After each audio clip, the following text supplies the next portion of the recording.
Hello and welcome to my presentation.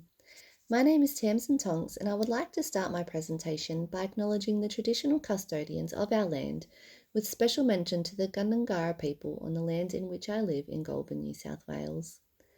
The Early Years Learning Framework states that early childhood education is dynamic, complex and holistic, meaning that every aspect of the individual child's life gives direction to how the child will develop and learn. With this in mind, it is important to note the impact that families have on the child as their first and most influential teachers. When considering histories and philosophies of early childhood education and how they have changed and developed over time, the same can be said for parenting and child rearing practices.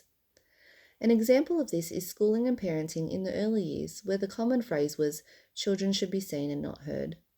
Children were viewed by educators and families as young people who need to be explicitly taught how to do the right thing and who need to sit and listen in order to learn. Thankfully, we now view children as active participants in their learning and development, both in the educational setting and at home. This can be shown through the knowledge that play-based learning, particularly in the early years, is a fundamental way for children to learn and develop.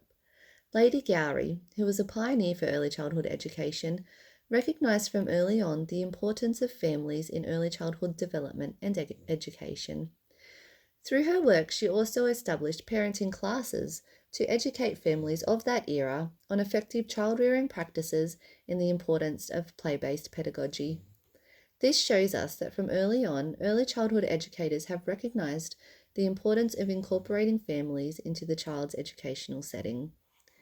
The importance of incorporating families has been a big takeaway for myself personally while studying histories and philosophies.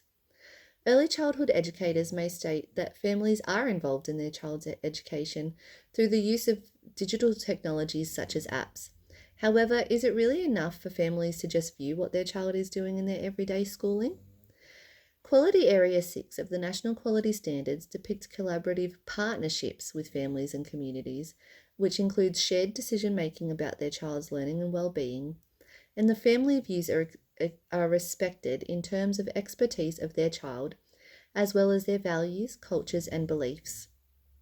Without building those relationships with families, educators may be failing to uphold those familial cultures and values, which in turn could be a deficit for the child and for the learning environment. When considering philosophies, sociocultural theory and the work started by Vygotsky delves into the importance of interactions with more knowledgeable others as a fundamental compartment of learning and development. This learning and development begins with families from when the child is born.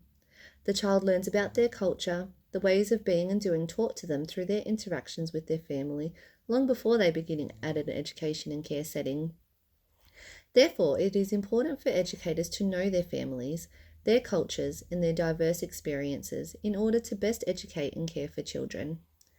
The second important takeaway I have learned from engaging in histories and philosophies is the embedding of Aboriginal and Torres Strait Islander perspectives in daily experiences.